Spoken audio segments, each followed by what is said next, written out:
Hello दोस्तों, स्वागत है आप सभी को आपके अपने यूट्यूब चैनल देवघर मैथमेटिक्स पर। और आज हम लोग परसेंटेज यानी कि प्रतिशत पढ़ने वाले हैं।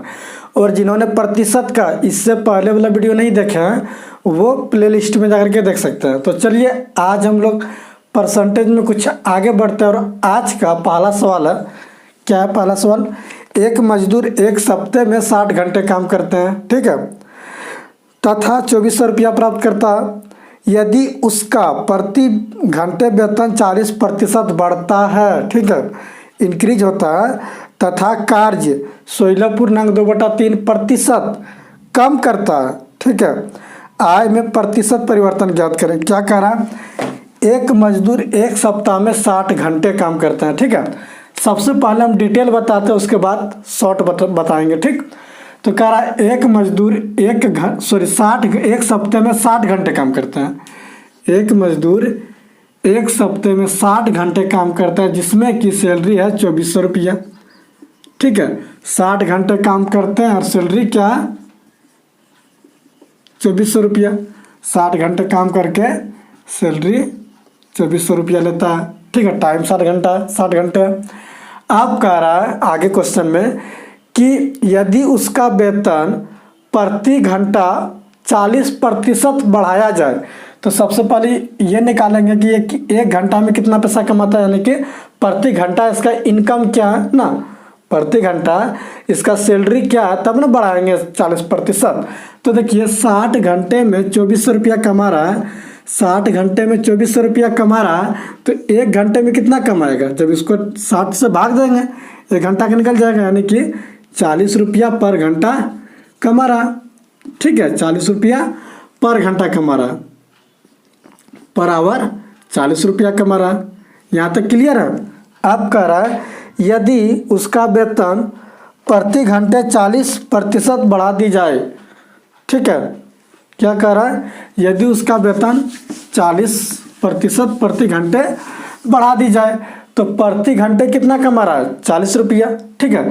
तो 40 रुपया का जब हम लोग 40% निकालेंगे तो कितना निकलेगा? तो 40% का भिन्न होता है 2/5। तो 40 का 2/5 क्या हो जाएगा? 16 ना, 8 बार में जाएगा, 8 दूनी 16। 40 का 40% क्या हो जाएगा? 16 हो जाएगा, ठीक है। 40 का 40% 16 हो जाएगा, यानी कि प्रति घंटा जो उसका वेतन 16 रुपया बढ़ गया, ठीक है। प्रति घंटा 16 रुपया वेतन बढ़ गया। पहले कितना दे रहा था प्रति घंटा? 40 रुपया। अब प्रति घंटा 16 रुपया बढ़ गया, तो क्या हो गया? 56 रुपया, ठीक है। अब प्रति घंटा 56 रुपया हो गया। अब कह रहा आगे में, क्वेश्चन के आगे में, कि काम जो है 16.2/3% कम हो गया, ठीक है। तो पहले कितना काम करता था? तो 60 घंटे काम करते थे पहले ना, 60 घंटे काम करते थे। अब 60 घंटे का 16.2/3% कम हो गया, तो 16.2/3% निकालेंगे 60 घंटे का, तो कितना निकलेगा? तो 60 गुना 16.2/3% का भिन्न होता है 1/6। इतना जानते हैं ना आप लोग। तो 60 का 1/6 निकालेंगे तो क्या निकल जाएगा? 10। यानी कि अब वो जो है 10 घंटे काम नहीं करेंगे, 10 घंटे काम कम करेंगे ना। पहले 60 घंटे काम करते थे, अब 10 घंटे काम कम करेंगे ना, 10 घंटे काम कम करेंगे, यानी कि अब 50 घंटे काम करेंगे, ठीक है। तो कह रहा कि आय में प्रतिशत परिवर्तन ज्ञात करें। अब देखिएगा, थोड़ा समझिएगा। 50 घंटे काम कर रहे हैं यहाँ पर अब, और जो सैलरी जो मिल रहा है एक घंटा में, यानी कि पर घंटा 56 रुपया करके, 50 घंटे काम करते हैं, पर घंटा 56 रुपया करके मिल रहा है, तो एक सप्ताह में कितना सैलरी हो जाएगा? तो 50 गुना 56 करेंगे तो 0, 56 से 30 और 28, 25 और 3 28, यानी कि 2800 एक सप्ताह में मिलेंगे। पहले एक सप्ताह में 2400 मिल रहा था, अब 2800 मिलेंगे, ठीक है। यहाँ तक क्लियर? देखिएगा, पहले जो है यह है पहले का, कब का है? पहले। और यह है अब बढ़ने के बाद और काम घटने के बाद, यानी कि वेतन प्रति घंटा बढ़ने के बाद और काम घटने के बाद। पहले 60 घंटे काम करते थे, पर घंटा 40 रुपया करके मिलता था, तो कितना सैलरी था? 2400 रुपया। समझ पाए ना आप लोग? अब जो है काम 16.2/3% घट गया, तो 60 का 16.2/3% क्या होता है? 10। 60 का 16.2/3 होता है 10। तो 10 घंटे काम घट गया, कितने घंटे कर रहे हैं, तो 50 घंटे कर रहे हैं। सैलरी जो है कह रहा है कि 40% बढ़ गया। तो 40 का 40% क्या होता है, 16, यानी कि 16 रुपया पर घंटा सैलरी बढ़ गया। तो इसको जब गुना किए तो इसके हिसाब से एक सप्ताह में 2800 रुपया मिल रहा है। कह रहा है कि सैलरी में प्रतिशत परिवर्तन ज्ञात करें। पर सैलरी जो है 2400 मिल रहा था, अब कितना मिल रहा है 2800 रुपया। कितना ज़्यादा हो गया, 400 रुपया ज़्यादा हो गया ना, 400 रुपया ज़्यादा हो गया, 400 रुपया ज़्यादा हो गया किस पर, 2400 पर। ठीक है, 2400 पर 400 रुपया ज़्यादा हो गया। प्रतिशत में बताना है तो गुना 100 प्रतिशत का चिन्ह लगाना है ना। पहले 2400 मिल रहा था, अब 400 ज़्यादा मिल रहा है। कह रहा है कि प्रतिशत परिवर्तन बताइए कितना परिवर्तन हुआ, तो 400 परिवर्तन हुआ ना, 400 रुपया ज़्यादा मिला किस पर, तो 2400 पर। ठीक है, कह रहा है कि प्रतिशत में बताइए, तो 0 0 कैंसिल, यानी कि 4 का 4 और 4 छक 24, 1/6, 1/6 कितना प्रतिशत होता है, 1/6 होता है 16.2/3%। चलिए यहाँ तक क्लियर है आप लोगों को। उम्मीद करते हैं कि आप लोग इस चीज़ को समझ पाए होंगे। अब हम लोग इसी चीज़ को शॉर्ट से समझते हैं। ठीक है, तो चलिए वीडियो को थोड़ा रुका लेते हैं ताकि लंबा ना हो, मिटालते हैं, उसके बाद आगे बढ़ेंगे। ये एक चीज़ हम आप लोगों को बताए थे, क्या बताए थे, कि जब कंपैरिजन यानी कि तुलना निकालना हो, तुलना किस किस तरीके से निकलता है, तो प्रतिशत से, फ्रैक्शन से और रेशियो से। तो जब तुलना निकालना हो, ठीक है, तब हम लोग क्या करते हैं, फिक्स वैल्यू या फिर कहिए कांस्टेंट वैल्यू को इग्नोर करके हम लोग तुलना निकाल सकते हैं। जैसे कि बताए भी थे कि मान लीजिए कि मेरा उम्र और आपका उम्र का अनुपात 3:2 है। यानी कि हम इस तरह कह सकते हैं कि आपका उम्र 3 यूनिट है और मेरा उम्र 2 यूनिट है। यहाँ पर हम कहीं रियल वैल्यू नहीं बताया कि मेरा एज क्या है और आपका एज क्या है। फिर देखिए प्रतिशत में जब इसको बताएंगे, जैसे कि इस तरह भी कह सकते हैं कि मेरा आय यानी कि मेरा इनकम, ठीक है, आपके इनकम से 20% कम है। ठीक है, तो देखिए मेरा इनकम आपके इनकम से 20% कम है। तो यहाँ पर हम इनकम रियल वैल्यू नहीं बताया इनकम का कि मेरा इनकम क्या है, आपका इनकम क्या है, लेकिन फिर भी यहाँ पर हम लोग तुलना कर दिए। किससे तुलना किए, तो प्रतिशत से तुलना किए। ठीक है ना, इसको हम लोग रेशियो से भी तुलना कर सकते हैं, इसको हम लोग फ्रैक्शन से भी तुलना कर सकते हैं। ठीक है, यानी कि फिक्स वैल्यू को यानी कि रियल वैल्यू को इग्नोर करके भी हम लोग तुलना कर सकते हैं, लेकिन किस किस तरीके से, तो फ्रैक्शन से, रेशियो से और प्रतिशत से। ठीक है, तो इसी चीज़ को आप लोग समझिएगा। यानी कि हम क्या बताएं अभी, जब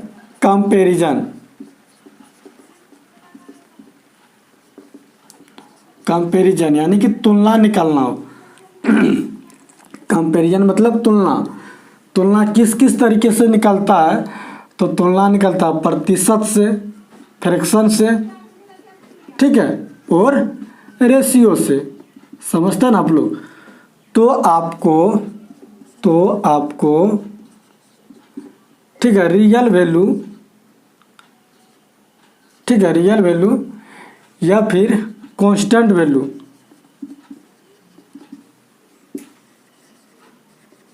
की ज़रूरत, ठीक है, ज़रूरत नहीं है। ये सब हम लोग केवल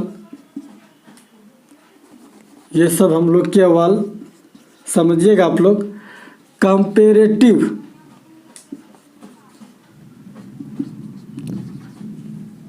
वैल्यू यानी कि तुलनात्मक मान, यानी कि ये तुलनात्मक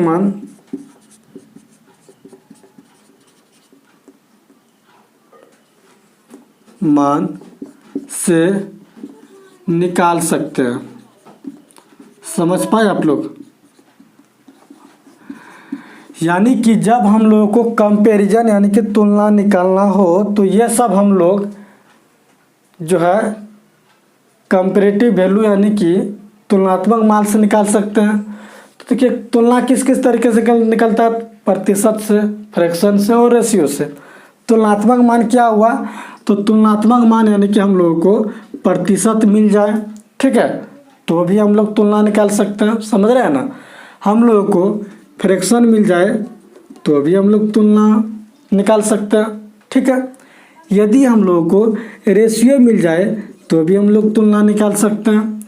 समझ पाए इतना चीज़ आप लोग? कोई दिक्कत है नहीं। यानी कि जब हम लोगों को प्रतिशत निकालना हो, अगर कहा जाए कितना प्रतिशत होगा, क्या होगा, प्रतिशत में पूछे ना क्वेश्चन के अंत में, या फिर फ्रैक्शन में पूछे, या फिर रेशियो में पूछे, तब हम लोग वहाँ पर फिक्स वैल्यू को यूज नहीं करके, यानी कि फिक्स वैल्यू को प्रयोग नहीं करके हम लोग तुलना निकाल सकते हैं। जब क्वेश्चन को सॉल्व करेंगे ना, उसके बाद समझिएगा। तो फिर से समझ लीजिए, जब कंपैरिजन यानी कि तुलना निकालना हो, तुलना किस किस तरीके से निकलता है, तो प्रतिशत से, फ्रैक्शन से, रेशियो से। तो आपको रियल या कांस्टेंट वैल्यू की ज़रूरत नहीं है, ठीक है, ज़रूरत नहीं है। ये सब हम लोग केवल कंपेरेटिव वैल्यू यानी कि तुलनात्मक मान क्या हुआ, तो प्रतिशत, फ्रैक्शन और रेशियो से निकाल सकते हैं, ठीक है, से निकाल सकते हैं। समझ पाए? अब देखिए सवाल पर आते हैं। सवाल क्या कह रहा है कि एक मजदूर एक सप्ताह में 60 घंटे काम करते हैं, जिसका सैलरी 2400 रुपया है। तो ये सब क्या है, तो ये सब जो है रियल वैल्यू है ना, सैलरी वैलरी जो दिया हुआ रियल वैल्यू है। लेकिन हम लोग अभी क्या सीखे कि हम लोग जब तुलना निकालना हो ना, तो रियल वैल्यू से मतलब नहीं है, रियल वैल्यू को इग्नोर करके भी निकाल सकते हैं। तो क्वेश्चन के अंत में क्या पूछा हुआ है कि आय में प्रतिशत परिवर्तन ज्ञात कीजिए। तो प्रतिशत पूछा है, प्रतिशत क्या है, तुलना ही तो है। प्रतिशत जो पूछा है तुलना ही तो पूछा, ठीक है। तो सवाल कह रहा है कि एक मजदूर 60 घंटे में 2400 रुपया कमाते हैं, वो सबसे कोई मतलब नहीं है। आगे क्या कह रहा कि उसका वेतन प्रति घंटा जो है 40% बढ़ गया, और काम जो है 16.2/3% घट गया। तो देखिए सबसे पहले हम लोग क्या करेंगे, 16.2/3% का भिन्न निकालेंगे। तो 16.2/3% का भिन्न होता है 1/6, ठीक है, 1/6, इतना समझते हैं ना। तो हम लोग क्या करेंगे, यानी कि हम लोग नीचे वाला जो है इसको मान लेंगे ओरिजिनल वैल्यू, यानी कि वो जो है पहले जो है वो 6 घंटे काम करते थे, पहले जो है वह 6 घंटे काम करते थे, ठीक है, 6 घंटे काम करते थे। अब जो है 16.2/2, चलिए लाइट चला गया था, ठीक है। तो पहले मान लीजिए वो 6 घंटे काम करते थे, पहले 6 घंटे काम करते थे, अब 16.2/3% कम करता है। तो 6 का 16.2/3% क्या होता है, 1, यानी कि पहले वह 6 घंटा काम करता था, अब 1 घंटा कम कर रहा है, 1 घंटा कम कर रहा है, यानी कि अब 5 ही घंटा कर रहा है। क्लियर है? यानी कि हम लोग क्या किए, क्वेश्चन क्या कह रहा था कि 16.2/3% काम कम कर रहा है, यानी कि 16.2/3% का भिन्न होता है 1/6। पहले 6 घंटा काम करता था, तो अब 16.2/3% कम करता है, यानी कि 6 का 16.2/3% 1 होता है, यानी कि 1 घंटा काम अब कम कर रहा है, यानी कि 5 घंटा काम कर रहा है। समझ पाए? देखिए यहाँ पर हम लोग रियल वैल्यू को प्रयोग नहीं किए, ठीक है, रियल वैल्यू का प्रयोग नहीं किए। अब देखिएगा क्या कह रहा है आगे कि प्रति घंटा 40% बढ़ा दी जाए वेतन ना, प्रति घंटा 40% वेतन बढ़ा दी जाए। तो 40% का भिन्न क्या होता है पता है आप लोगों को?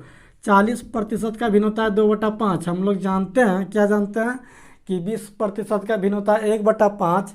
तो 20 से कितना गुना है, 2 गुना, तो इधर भी 2 गुना होगा, यानी कि 2/5, ठीक है। यानी कि पहले वो पर घंटा यानी कि पर आवर 5 रुपया कमाता था, पहले पर आवर वह 5 रुपया कमाता था।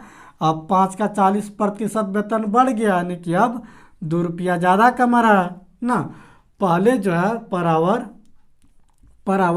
वो 5 रुपया कमाता था ना, पहले पर घंटा 5 रुपया कमाता था, अब 40% बढ़ गया, तो 5 का 40% क्या होता है, 2 होता है, यानी कि 2 रुपया बढ़ गया। तो 5 में 2 जोड़ देंगे क्या हो जाएगा, 7, यानी कि अब जो है पर घंटा 7 रुपया कमा रहा है। आगे कह रहा है कि आय में प्रतिशत परिवर्तन ज्ञात करें। तो आय इसका क्या हो जाएगा, मतलब इनकम क्या हो जाएगा एक सप्ताह का। तो पहले वह जो है ना एक सप्ताह में 30 रुपया कमाता था, यानी कि पहले जो है उसका इनकम 30 रुपया था, यानी कि पहले सैलरी 30 रुपया था। अब जो है अब काम घट कर और पर घंटा वेतन बढ़ करके क्या हो गया, 35 रुपया कमा रहा है पर सप्ताह ना।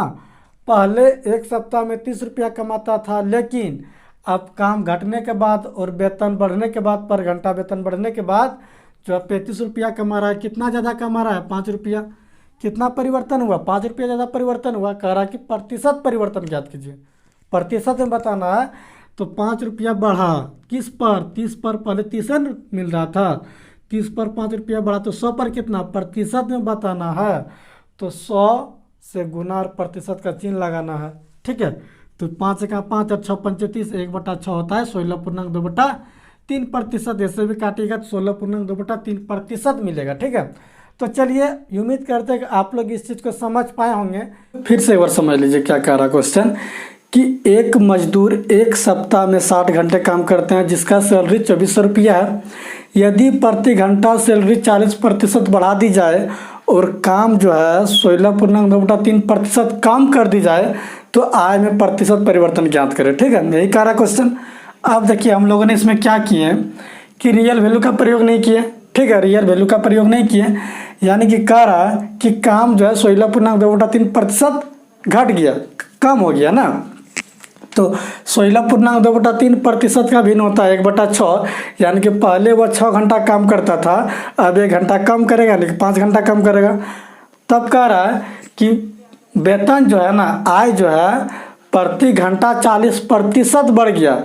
तो 40% का भिन्न होता है 2/5, यानी कि पहले 5 रुपया पर घंटा मिल रहा था, अब जो है 2 रुपया ज़्यादा, यानी कि 7 रुपया पर घंटा मिल रहा है। तो देखिए 6 घंटा काम पहले कर रहा था, उसके हिसाब से पर घंटा 5 रुपया के हिसाब से 30 रुपया मिल रहा था सैलरी पर सप्ताह में, यानी कि एक सप्ताह में, ठीक है। अब कह रहा है कि 16.2/3% कम हो गया काम, ठीक है, यानी कि अब 5 घंटा कर रहा है, ठीक है। और जो है 40% वेतन बढ़ गया पर घंटा, यानी कि अब जो है पर घंटा 7 रुपया मिल रहा है। उसके हिसाब से अब जो है सैलरी 35 रुपया हो गया एक सप्ताह का। पहले एक सप्ताह में 30 रुपया कमाता था, लेकिन अब एक सप्ताह में 35 रुपया कमा रहा है। कितना ज़्यादा कमा रहा है, 5 रुपया ज़्यादा कमा रहा है। कह रहा है कि प्रतिशत में बताइए, प्रतिशत में 5 रुपया ज़्यादा कमा रहा है, किस पर, 30 रुपया पर, प्रतिशत में बताएंगे तो कटाएंगे 1/6, इसको कटाइएगा तो 16.2/3% होगा। ऐसे भी हम लोग जानते हैं कि 1/6 जो है 1/6 का प्रतिशत मान होता है 16.2/3%, ठीक है। क्लियर है, आगे बढ़ते हैं नेक्स्ट सवाल पर। चलिए इस क्वेश्चन को देखिए क्या कह रहा है कि किसी नगर की जनसंख्या 1,89,000 है, ठीक है। 4/9 लोग पुरुष तथा अन्य महिलाएं हैं, 50% पुरुष विवाहित है, ठीक है। तो क्या निकालना है, प्रतिशत विवाहित जनसंख्या ज्ञात करें एक नंबर में, और दूसरा नंबर में कह रहा है कि प्रतिशत विवाहित महिला ज्ञात करें, ठीक है। देखिएगा यहाँ पर निकालना हम लोग को है प्रतिशत, और प्रतिशत मतलब तुलना, ठीक है, यानी कि हम लोग को तुलना निकालना है। यहाँ पर हम बताए थे अभी अभी आपको कि जब तुलना निकालना हो तो रियल वैल्यू की ज़रूरत नहीं है, रियल वैल्यू को हम लोग इग्नोर करके निकाल सकते हैं। यानी कि जो दिया हुआ है जनसंख्या 1,89,000, इसको इग्नोर करके भी हम लोग निकाल सकते हैं तुलना, यानी कि कितना प्रतिशत जनसंख्या विवाहित है और कितना प्रतिशत महिलाएं विवाहित है, ठीक है। तो यहाँ पर हम लोग क्या करते हैं कि फिक्स वैल्यू, यानी कि जो दिया हुआ जनसंख्या, पूरा जनसंख्या को हम लोग इग्नोर करके भी निकाल सकते हैं, ठीक है। तो यहाँ पर दिया हुआ है क्या कह रहा है कि 4/9 लोग पुरुष है, ठीक है, और अन्य महिलाएं, यानी कि टोटल जनसंख्या उस नगर में, टोटल यानी कि कुल जनसंख्या उस नगर में क्या है, 9 है।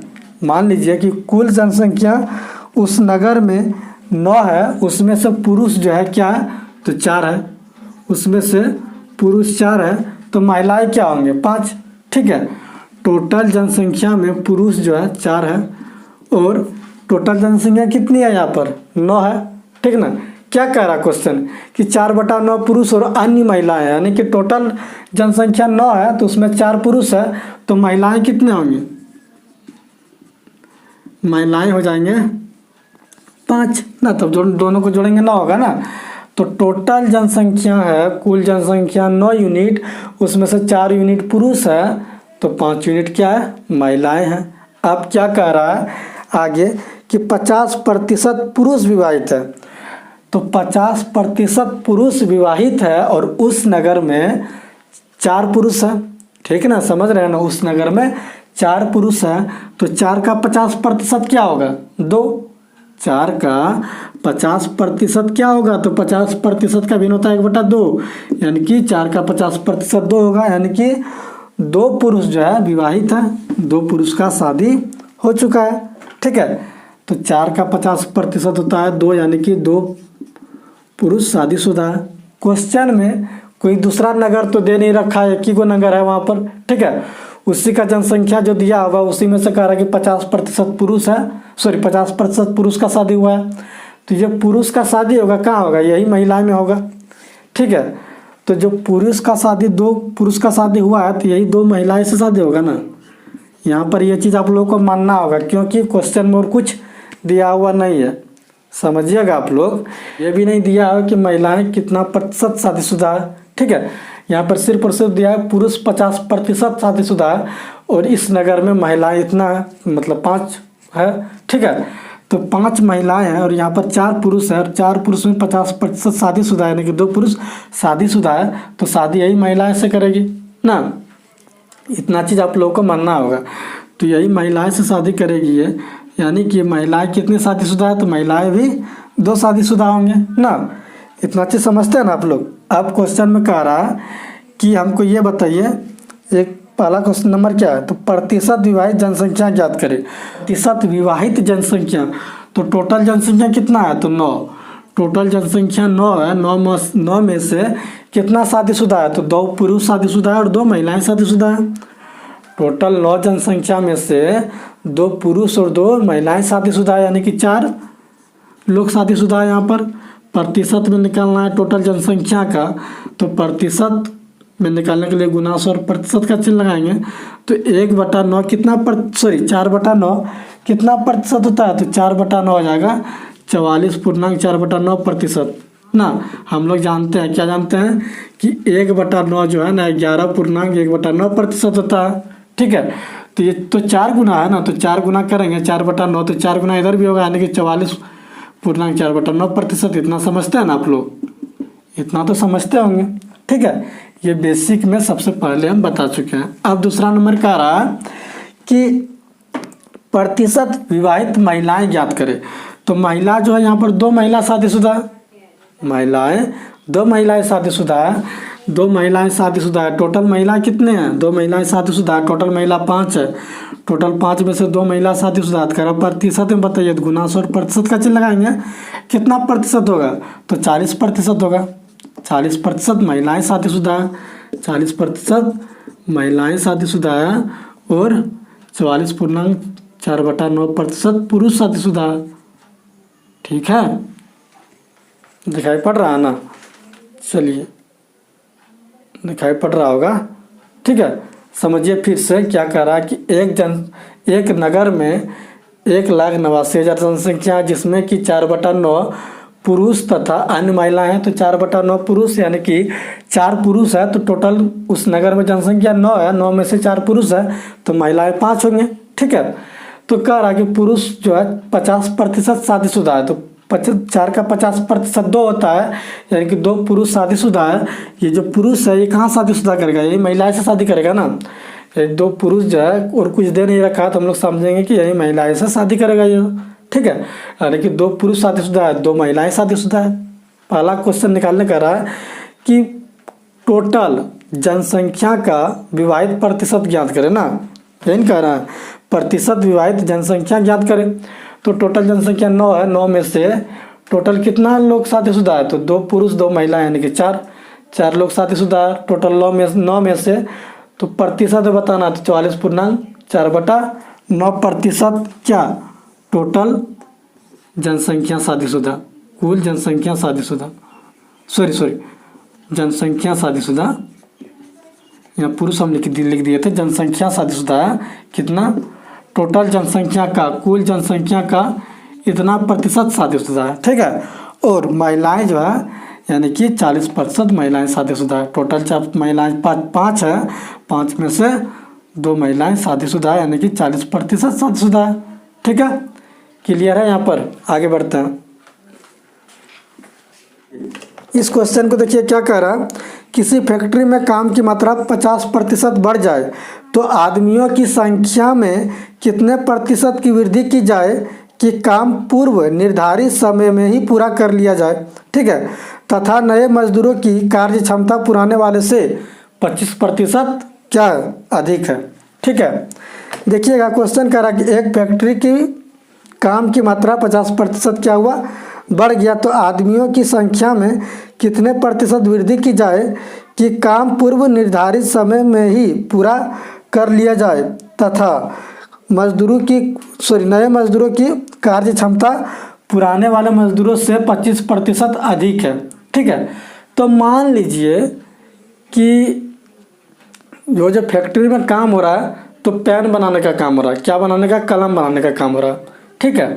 तो समझिएगा आप लोग कि कह रहा है कि उस जो कंपनी है ना, कंपनी में 50% काम बढ़ गया और नया मजदूर लाएगा, ठीक है। और नया मजदूर का जो कार्य क्षमता है 25% पुराने वाले से अधिक है, तो 25% का भिन्न होता है 1/4, यही ना होता है। 25% का भिन्न 1/4, यानी कि पुराना वाला मजदूर जो है 4 यूनिट काम करता है तो नया वाला कितना करेगा, 5 यूनिट, ठीक है।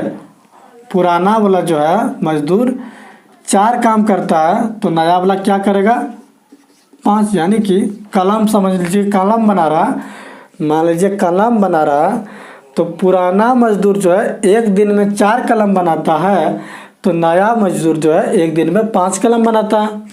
समझ पाए आप लोग, पुराना मजदूर एक दिन में 4 कलम बनाता है तो नया मजदूर एक दिन में 5 कलम बनाता है। तो सपोज मान लीजिए कि एक दिन में मतलब पूरा जो काम है 100 कलम बनाना है, ठीक है। मान लीजिए कि पूरा जो काम करना है एक दिन का वो 100 कलम बनाना है, ठीक है। 100 कलम बनाना है उस कंपनी में, टोटल 100 कलम बनाना है। कलम हम अपने मन से क्वेश्चन में नहीं लिखेंगे, चलिए 100 कलम बनाना है और एक आदमी एक दिन में 4 कलम बनाता है, ठीक है। टोटल 100 कलम बनाना है, ध्यान दीजिएगा, टोटल 100 कलम बनाना है। एक मजदूर, पुराने वाले मजदूर एक दिन में 4 कलम बनाता है तो एक दिन में ही 100 कलम बनाना है, ठीक है। एक दिन में ही 100 कलम बनाना है तो कितना मजदूर लगेगा, तो 25 मजदूर मिलेगा तब एक दिन में 100 कलम बना पाएगा, ठीक है। हर मजदूर का जो कार्य क्षमता है 4 कलम बनाने का एक दिन में, ठीक है। यानी कि एक दिन में हर मजदूर 4 कलम बनाता है तो 25 मजदूर रहेगा तब ना एक दिन में 100 कलम बनाएगा। तब कह रहा कि अब जो कलम बनाना है ना तो 50% बढ़ गया, काम जो है 50% बढ़ गया तो 100 का 50% होता है 50, यानी कि अब कलम 150 बनाना है, यानी कि 150 कलम बनाना है, ठीक है। तो कह रहा कि 150 कलम बनाना है और पुराना वाला जो मजदूर है ना वो प्रेजेंट है अभी, वो कहीं गया नहीं है। और कह रहा कि नया मजदूर लाएंगे ना, जो कि वो नया मजदूर जो काम करेगा ताकि पूरा जो है 150 कलम एक ही दिन में बन जाए, ठीक है। तो देखिएगा यहाँ पर कि यहाँ पर जो है ना 25 मजदूर वहाँ पर है ही है कंपनी में, 25 मजदूर कंपनी में है, यानी कि एक दिन में 25 मजदूर जो है तो 100 कलम बनाएगा ही बनाएगा, समझे ना। वहाँ से कंपनी से पुराना वाला मजदूर तो कहीं गया नहीं है, ये पुराना वाला मजदूर है, ये ओल्ड मजदूर है, ये जो, और ये न्यू वाला है। तो ओल्ड मजदूर पुराना वाला मजदूर जो है एक दिन में 4 कलम बनाता है तो 25 मजदूर है उस कंपनी में तो 100 कलम बनाता है एक दिन में। अब कह रहा कि 50% बढ़ गया तो 100 का 50% 50, यानी कि अब 50 कलम अधिक बनाना होगा तो 25 मजदूर तो वहाँ प्रेजेंट है, ये अभी कहीं गया नहीं है। कहा है क्वेश्चन में कि वो कहीं पर गया नहीं, गया वहीं पे है।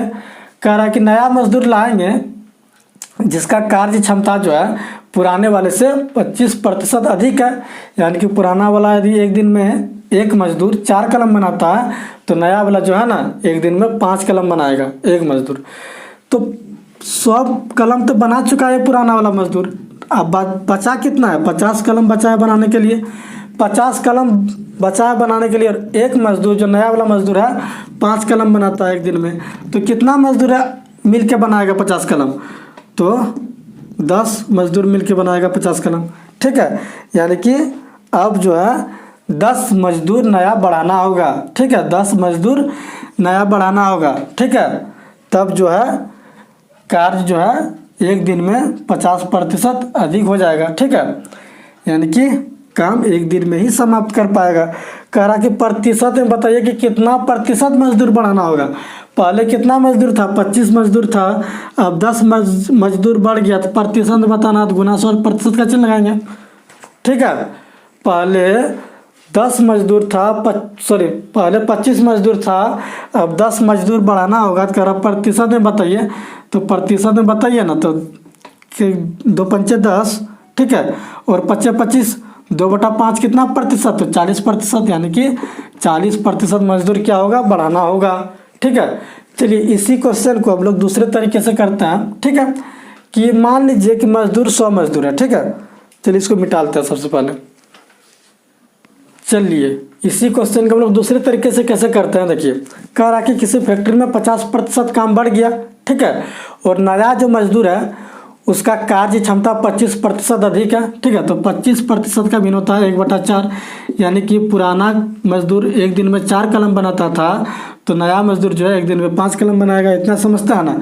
तो मान लीजिए कि उस फैक्ट्री में टोटल जो है 100 मजदूर है। ठीक है, टोटल 100 मजदूर है मान लीजिए सपोज। ठीक है, और हर मजदूर एक दिन में 4 कलम बनाता है तो एक दिन में टोटल कितना कलम बनाएगा, तो 400 कलम बनाएगा। टोटल वर्क जो है 400 है, टोटल 400 वर्क है। और मजदूर जो है क्या है मजदूर, तो 25 मजदूर है, यानी कि 100 मजदूर है, 100 मजदूर हम लोग माने। और उसका कार्य क्षमता जो है, कार्य क्षमता क्या है, तो एक दिन में 4 कलम बनाना। ठीक है, तो देखिए आगे कह रहा है कि 50% काम बढ़ गया। 50% काम बढ़ गया तो 400 का 50% क्या होता है, तो 400 का 50% निकालेंगे तो 200, यानी कि 200 बढ़ गया काम, यानी कि अब जो है 600 कलम बनाना है एक दिन में। ठीक है, अब एक दिन में 600 कलम बनाना है। और नया जो मजदूर है उसका कार्य क्षमता यानी कि कलम बनाने का क्षमता एक दिन में 5 है, एक दिन में 5 कलम बनाता है। और जो पुराना मजदूर है ना वो कहीं नहीं गया है, वो अभी कंपनी में ही है, काम कर रहा है। ठीक है, तो पुराना मजदूर तो 400 कलम बनाएगा ही बनाएगा, बचेगा। यानी कि पुराना मजदूर जो है यहाँ पर कंपनी में वो तो 400 कलम बनाएगा ही बनाएगा। ठीक है, 400 कलम वो बनाएगा। अब नया मजदूर जो है, एक मजदूर एक दिन में 5 कलम बनाता है, पुराना मजदूर एक दिन में एक मजदूर 4 कलम बनाता था। अब ये पुराना मजदूर 400 कलम बना चुका है, बचा कितना 200 कलम। 200 कलम कौन बनाएगा, जो नया मजदूर आएगा वो। और नया मजदूर जो है, हर मजदूर एक दिन में 5 कलम बनाता है, तो हर मजदूर एक दिन में 5 कलम बनाता है तो 200 कलम बनाना है। कितना मजदूर आएगा, तो 40 मजदूर आएगा। 40 मजदूर यानी कि 40 मजदूर मैन आएगा। 40 मैन आएगा, पहले कितना था, तो 100 था, पहले 100 मजदूर था, अब 40 मजदूर नया आ गया। कितना प्रतिशत नया आया, तो 40% नया आया। पहले भी 40% निकला, अभी भी 40% निकला। दिखाई पड़ रहा है ना। हाँ, चलिए समझ पाए आप लोग अच्छी तरह से। चलिए एक लास्ट क्वेश्चन है और बहुत मस्त क्वेश्चन है। ठीक है, उसको हम लोग समझते हैं। इस क्वेश्चन को देखिए क्या करा। एक परिवार 25 किलोग्राम चावल तथा 9 किलोग्राम गेहूं खपत करने में 350 रुपया खर्च करता है। ठीक है, चावल का मूल गेहूं के मूल का 20% है। यदि गेहूं का मूल 20% बढ़ाया जाए तब चावल की खपत में प्रतिशत कमी ज्ञात करें यदि उसका नया खर्च पूर्व के समान हो। ठीक है, तथा चावल का मूल स्थिर है। देखिएगा क्या कह रहा है कि एक परिवार 25 किलोग्राम चावल, समझिएगा आप लोग 25 किलोग्राम क्या है, तो चावल और 9 किलोग्राम गेहूँ खपत करता है। ठीक है, 9 किलोग्राम गेहूँ खपत करता है। तो खर्च जो है 350 रुपया, खर्च 350 रुपया। और आगे कह रहा कि चावल का कीमत गेहूं के मूल्य का 20% है। चावल का मूल्य गेहूं के मूल्य का 20% है। दिखाई पड़ रहा है ना आप लोगों को। चलिए, तो 20% का भिन्न होता है 1/5 ना। यदि क्या कह रहा कि चावल का मूल्य गेहूं के मूल्य का, किसका, गेहूं के मूल्य का, यदि गेहूं का मूल्य 5 यूनिट है, गेहूं का मूल्य 5 यूनिट पर केजी है, 5 यूनिट पर केजी है, यानी कि 5x पर केजी, मान लीजिए 5x रुपया पर केजी गेहूं का मूल्य है, 5x रुपया पर केजी गेहूं का मूल्य है। तो चावल का मूल्य क्या हो जाएगा, तो x रुपया पर केजी, x रुपया पर केजी। ये क्या है, तो ये है ओल्ड प्राइस, पहले वाला प्राइस। ठीक है, पहले चावल की कीमत x रुपया पर केजी था और गेहूं की कीमत 5x रुपया पर केजी था। ठीक है, और खर्च जो है 350 रुपया है।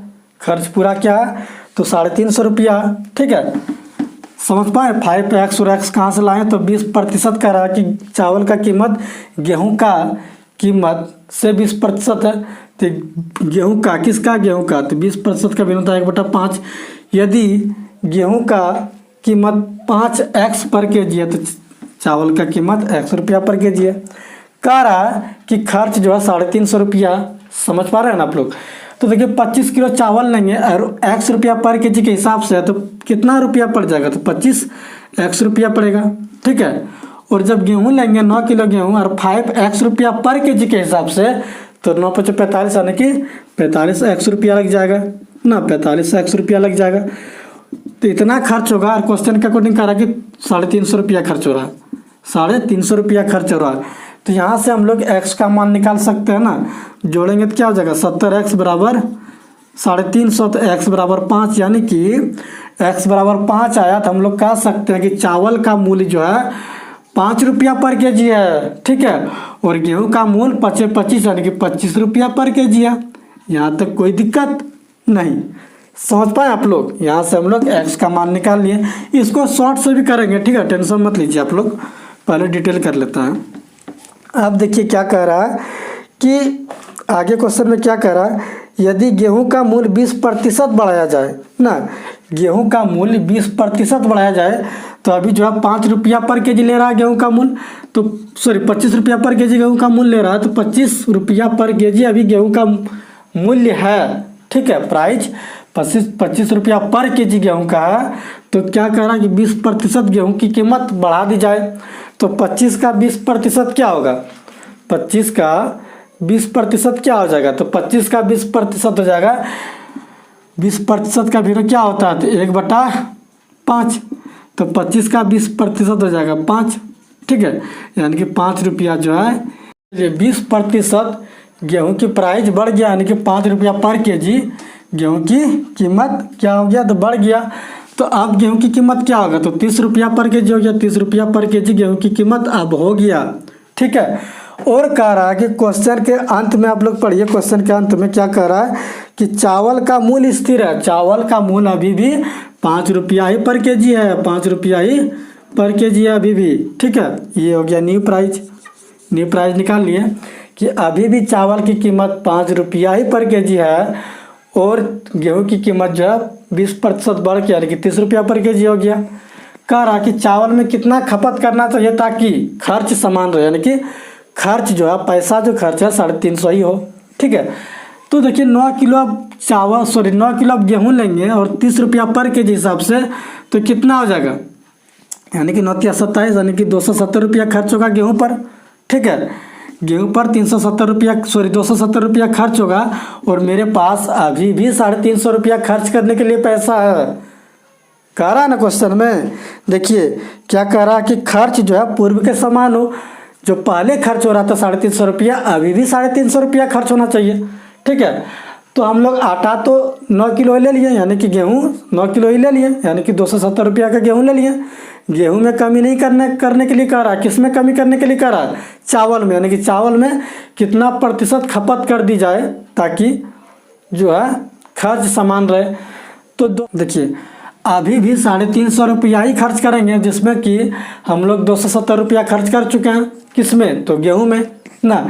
गेहूं में 270 रुपया खर्च कर चुके हैं ना। 9 किलो गेहूं लिए 30 रुपया पर केजी के हिसाब से 270 रुपया खर्च कर चुके हैं। तो मेरे पास बचा कितना? 80 रुपया। अब 80 रुपया जो बचा, इसी में चावल लेंगे, और चावल जो है यहाँ 5 रुपया पर केजी के हिसाब से दे रहा है। तो कितना केजी हम लोग ले पाएंगे? 16 केजी ले पाएंगे। पहले 25 किलो ले रहे थे, अब 16 किलो ले रहे हैं। कितना कम ले रहे हैं? 9 किलो कम ले रहे हैं। किस पर? 25 किलो पर। पहले के 25 किलो ले रहे थे। प्रतिशत में बताना, तो गुना 100 प्रतिशत का चिन्ह लगाएंगे, यानी कि 36% हो जाएगा ना। कितना प्रतिशत? 36% जो है चावल हम लोगों को कम लेना होगा। देखिएगा, इसी चीज़ को हम लोग कैसे शॉर्ट से करेंगे, यानी कि जल्दी में कैसे करेंगे, पेपर पे कैसे बनाएंगे इसको। और देखिए, चलिए इस चीज़ को थोड़ा समझिएगा। मान लीजिए कि आप प्रतिदिन कॉलेज जाते हैं, ठीक है ना, और आपके घर में 20 रुपया देता है, ठीक है, प्रतिदिन। तो मान लीजिए कि आप इसका उपयोग जो है 12 रुपया कॉपी लेने में खर्च कर दिए, ठीक है, 12 रुपया कॉपी लेने में खर्च कर दिए, और जो बचा 8 रुपया पेन लेने में खर्च कर दिए। समझिएगा। फिर दूसरे दिन गए कॉलेज, फिर आपको 20 रुपया घर में दिया गया।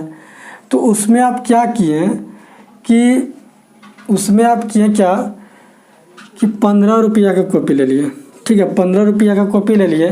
तो अभी भी आपके पास 20 ही रुपया है, अभी भी आपके पास 20 ही रुपया। तो कलम कितने में लेंगे? तो 5 रुपया में कलम लेंगे, ठीक है। देखिएगा आप लोग, यानी कि जितना रुपया इधर से बढ़ गया, बढ़ा जितना, कितना बढ़ा? तो 3 रुपया बढ़ा, तो इधर भी 3 रुपया घटा ना। समझे आप लोग? देखिए, जब अमाउंट सेम रहे, यानी कि जब आपके पास पैसा सेम ही रहेगा खर्च करने के लिए, तो कॉपी में जितना रुपया बढ़ जाएगा खर्चा, तो कलम में उतना घटाना होगा। समझ पा रहे हैं ना? जब अमाउंट सेम रहता है तो जितना इधर बढ़ेगा उतना इधर घटेगा। आप समझ पाए? यानी कि आपके पास यदि पैसा उतना ही है, तो जितना इधर ज़्यादा खर्च कीजिएगा उतना इधर कम करना होगा खर्च, ठीक है। समझ पाए? तब क्वेश्चन देखिए क्या कह रहा है कि 25 किलो गेहूँ ले रहा है, 25 किलो चावल ले रहा है, 25 किलो चावल ले रहा है, 9 किलो गेहूँ ले रहा है। जो पहले का प्राइस था चावल का 5 रुपया पर केजी था, 5 रुपया पर केजी था, और गेहूँ का प्राइस क्या था? तो गेहूं का प्राइस जो था कितना था? तो 25 यानी कि 25 रुपया पर केजी था, 25 रुपया पर केजी था। तो गेहूं की कीमत 25 रुपया पर केजी, ठीक है। तो अब कह रहा है कि गेहूं की कीमत जो है 20% बढ़ गया। तो 25 का 20% क्या होता है? तो 5, यानी कि अब जो है 30 रुपया पर केजी हो गया गेहूं की कीमत, ठीक है। गेहूं की कीमत 30 रुपया पर केजी हो गया। और क्वेश्चन के अंत में लिखा है कि चावल की कीमत जो है क्या है? तो सेम है, चावल की कीमत स्थिर है। तो चावल अभी भी 5 रुपया ही पर केजी है, ठीक है, 5 रुपया ही पर केजी है। समझ पाए? न्यू वाला प्राइस जो है चावल 5 रुपया ही पर केजी है, और गेहूँ 30 रुपया पर केजी हो गया। तो बताइए कि आपके पास पैसा अभी भी 350 रुपया है खर्च करने के लिए। तो देखिए, इधर जो है 5 रुपया ज़्यादा खर्च कर दिए, 5 रुपया पर केजी के हिसाब से ज़्यादा खर्च कर दिए ना। पर केजी 5 रुपया ज़्यादा एक्स्ट्रा पैसा लगा। समझ पाए ना? 5 रुपया ज़्यादा लगा ना। 25 का 20% क्या होता है? 5, यानी कि 5 रुपया पर केजी यहाँ पर फालतू पैसा लगा। यानी कि 9 किलो चावल गेहूँ लेंगे तो 5 रुपया के हिसाब से 45 रुपया इधर ज़्यादा लग गया। मेरा उधर 45 रुपया ज़्यादा लगा ना। 5 रुपया ज़्यादा, 5 रुपया पर किलो पर ज़्यादा लगा, कि 45 रुपया ज़्यादा लगा 9 किलो गेहूँ खरीदने में। तो इधर क्या लगेगा? 45 रुपया कम करना होगा, ठीक है, क्योंकि मेरे पास अभी भी 350 रुपया खर्च करने के लिए। तो 45 रुपया इधर कम करना होगा खर्च। 45 रुपया खर्च कम करना होगा तो कितना किलो चावल कम खरीदना होगा? तो पर किलो 5 रुपया के हिसाब से दे रहा है, तो यानी कि 9 किलो चावल कम खरीदना होगा। 9 किलो चावल कम खरीदना होगा किस पर? तो 25 किलो पर। प्रतिशत में बताएंगे तो भाई 36% हो जाएगा, ठीक है, 36% हो जाएगा। समझ पाए आप लोग? फिर से समझिए क्या कह रहा है कि 25 किलो चावल और 9 किलो गेहूँ खरीद रहे हैं, जिसका कि खर्च 350 रुपया है, ठीक है। तो कह रहा कि चावल जो 5 रुपया पर केजी के हिसाब से दे रहा है, और गेहूँ 25 रुपया पर केजी के हिसाब से दे रहा है। समझिएगा आप लोग, इससे भी शॉर्ट करेंगे, ठीक है। तो कह रहा कि गेहूं की कीमत 20% बढ़ गया, यानी कि 5 रुपया पर केजी के हिसाब से बढ़ गया। तो 5 रुपया पर केजी के हिसाब से बढ़ा, यानी कि 45 रुपया इधर ज़्यादा लगा। जब इधर 45 रुपया ज़्यादा लगा तो इधर 45 रुपया कम लगा, क्योंकि मेरे पास अमाउंट फिक्स है, उतना ही है खर्च करने के लिए, 350 रुपया ही है खर्च करने के लिए। हम अभी बताएं कि यदि आपके पास 20 रुपया है तो 3 रुपया इधर कॉपी लेने में ज़्यादा खर्च किए तो इधर 3 रुपया कम खर्च करना पड़ेगा। इस चीज़ को समझ पाए ना? इस चीज़ को अगर समझ पाए तो देखिए यहाँ पर 45 रुपया जब ज़्यादा लगा खर्च तो 45 रुपया यहाँ कम करना होगा, तब 45 रुपया यहाँ कम लगाना होगा। तो 45 रुपया कम यहाँ देंगे तो कितना कम चावल लेंगे 25 में से, तो 9 किलो कम लेंगे। 9 किलो कम लेंगे 25 में से, प्रतिशत में बताएंगे तो 36% कम लेंगे। ठीक है, आप देखिएगा इसको हम लोग इतना अच्छी जगह समझ पाए आप लोग, तो देखिएगा इससे भी शॉर्ट तरीके से हम लोग कैसे करेंगे। देखिएगा हम लोगों को 25 किलो चावल और 9 किलो गेहूँ लेना है। ठीक है, और अमाउंट जो है यानी कि खर्च जो है स्थिर रखना है, खर्च भी सेम करना है। ठीक है, जब चावल का गेहूँ की कीमत बढ़ गया तो पर भी हम लोग को खर्च सेम रखना है। ठीक है, मैं क्या करा कि 25 किलो चावल खपत करता है, 9 किलो गेहूँ खपत करता है। ठीक है, 9 किलो गेहूँ खपत करता है। कह रहा है कि चावल का मूल गेहूं के मूल का 20% है, तो 20% का भिन्न होता है 1/5। जानते हैं ना, यदि 5 रुपया पर केजी के हिसाब से क्या दे रहा है, गेहूं दे रहा है, तो 1 रुपया पर केजी के हिसाब से क्या देगा, तो चावल देगा। ठीक है, इतना तो समझते हैं ना आप लोग। क्या कह रहा है कि चावल की कीमत गेहूं की कीमत का 20% है। किसका? गेहूं की कीमत का, जिसके बटे के नीचे, यानी कि गेहूं यदि 5 रुपया पर केजी के हिसाब से दे रहा है, चावल जो है 20% उसका, यानी कि 1 रुपया पर केजी के हिसाब से देगा। इतना चीज़ क्लियर है? अब कह रहा है कि गेहूं की कीमत 20% बढ़ गया। पहले 5 रुपया पर केजी के हिसाब से दे रहा था, अब 20% बढ़ गया। तो 5 का 20% क्या होता है, तो 5 का 20% होता है 1 ना, 20% का भिन्न 1/5, तो 5 का 20% क्या हो जाएगा, 1 हो जाएगा ना। समझते हैं ना आप लोग? तो 1 रुपया जो है पर केजी यहाँ पर गेहूं में बढ़ गया, तो 1 रुपया पर केजी गेहूं में बढ़ गया प्राइस। ठीक है, तो 9 किलो गेहूं लेना है। ठीक है, गेहूं कितना लेना है, तो 9 किलो लेना है, तो 1 रुपया जो है फालतू जा रहा है हर केजी पर, तो 9 केजी लेंगे तो 9 रुपया फालतू जाएगा, तो इधर 9 रुपया फालतू जाएगा। ठीक है, तो 9 रुपया इधर फालतू जाएगा, तो 9 रुपया इधर कम हम लोग को खर्च करना पड़ेगा। क्यों? क्योंकि अमाउंट जो है मेरे पास अभी भी 350 रुपया खर्च करने के लिए अभी भी। ठीक है, तो इधर 9 रुपया ज़्यादा करेंगे खर्च, तो इधर 9 रुपया कम करना होगा। तो यहाँ पर जो है 1 रुपया पर केजी के हिसाब से दे रहा है चावल, तो 9 रुपया में कितना कम लेंगे चावल, तो 9 किलो कम लेंगे। 9 किलो कम लेंगे किस पर, तो 25 पर। तो प्रतिशत में बताएंगे, तो प्रतिशत में बताने के लिए गुना 100% का चिन्ह लगाएंगे, तो कितना हो जाएगा, 36% हो जाएगा, यानी कि 36% चावल कम लेंगे। चलिए, समझ पाए आप लोग? यदि आप नहीं समझ पाए तो नेक्स्ट क्वेश्चन फिर से लाएंगे इस तरह करके। ठीक है, और जिन्होंने इस चैनल को अभी तक सब्सक्राइब नहीं किया तो इस चैनल को सब्सक्राइब कर दें और बेल आइकन को ऑल में प्रेस कर लें, ताकि हर एक वीडियो का नोटिफिकेशन आपको मिलती रहे और हम ऐसे वीडियो लाते रहेंगे। ठीक है, उम्मीद करते हैं कि आप लोग इस चीज़ को समझ पाए होंगे। ठीक, आज यहीं तक, सभी को थैंक यू।